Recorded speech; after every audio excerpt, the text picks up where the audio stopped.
उड़ते पंख भाग 3 पुस्तक से आज हम एक नया पाठ पढ़ने वाले हैं। इस नए पाठ का नाम है गोपाल की सच्चाई। यह पाठ 3 में दिया गया है। इस पाठ के पहले हमने पाठ 1 जिसका शीर्षक था भारत का ध्वज फहराएंगे, पाठ 2 जिसका शीर्षक था दो दोस्त पढ़ लिया है। आज हम पढ़ेंगे गोपाल की सच्चाई। बच्चों, बालक गोपाल विद्यालय में पढ़ता था। एक दिन कक्षा में अध्यापक ने बच्चों को गणित का एक प्रश्न हल करने के लिए दिया। बच्चे वह प्रश्न हल न कर सके। छुट्टी की घंटी बज गई। अध्यापक ने बच्चों को वह प्रश्न घर से हल कर लाने के लिए कह दिया। सब बच्चे अपने घर चले गए। अगले दिन कक्षा में अध्यापक आए। उन्होंने बच्चों से अपनी अपनी कॉपी दिखाने को कहा। कुछ बच्चे तो गणित का वह प्रश्न हल करके ही नहीं लाए थे और जो करके लाए थे उनका उत्तर सही नहीं था। अंत में गोपाल की बारी आई। गोपाल ने अपनी कॉपी अध्यापक को दिखाई।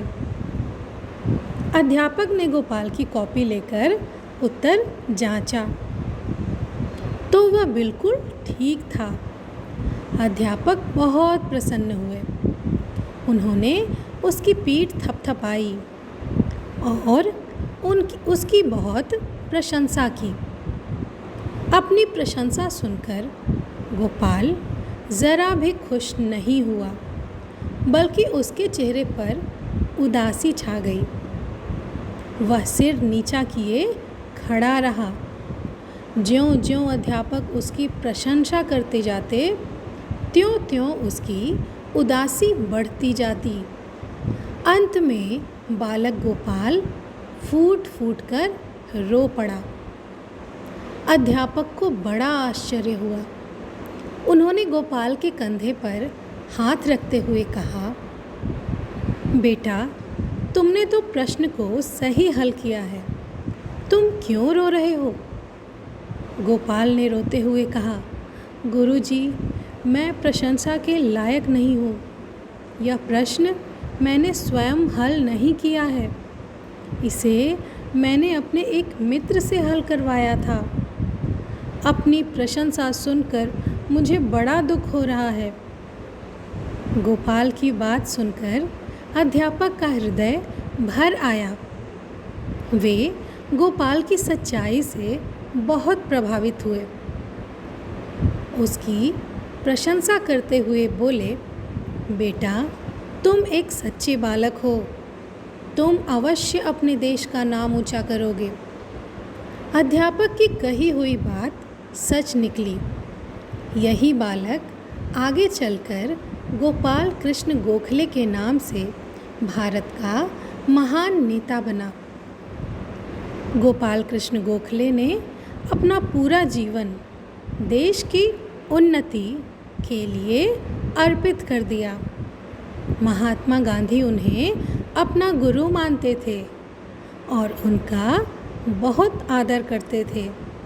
बच्चों, यदि आपसे किसी ने प्रश्न किया कि महात्मा गांधी का गुरु कौन था, तो आप इसका उत्तर देंगे कि महात्मा गांधी के गुरु गोपाल कृष्ण गोखले थे। बच्चों, अब हम इस पाठ का कठिन शब्द लिखेंगे। कठिन शब्द लिखने के लिए आपको अपनी कॉपी का एक नया पृष्ठ लेना है। उस पृष्ठ में सबसे ऊपर आप पाठ की संख्या लिखेंगे, पाठ का शीर्षक लिखेंगे। उसके बाद कठिन शब्द लिखना आरंभ करेंगे। बच्चों, आप आज की तारीख भी लिखेंगे यह लिखना बहुत आवश्यक है ताकि आपको भविष्य में पता चल सके कि आपने यह कार्य किस तारीख में किया था। तो चलिए बच्चों, अब हम इस पाठ का कठिन शब्द लिखते हैं।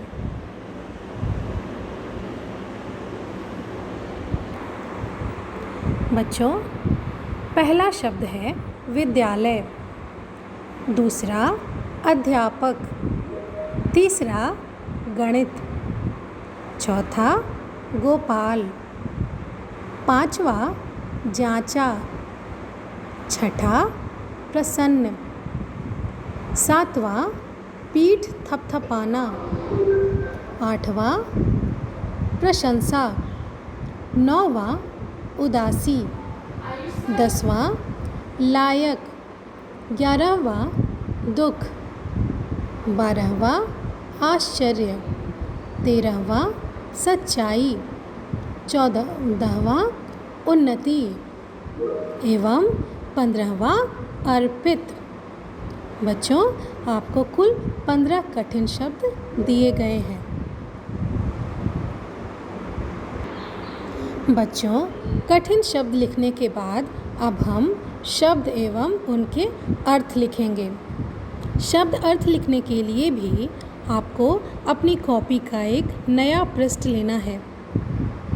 इस पृष्ठ पर आप सबसे ऊपर लिखेंगे शब्द व अर्थ। बच्चों, हमारा पहला शब्द अर्थ है प्रश्न, जिसका अर्थ है सवाल। शब्द है प्रश्न, जिसका अर्थ है सवाल।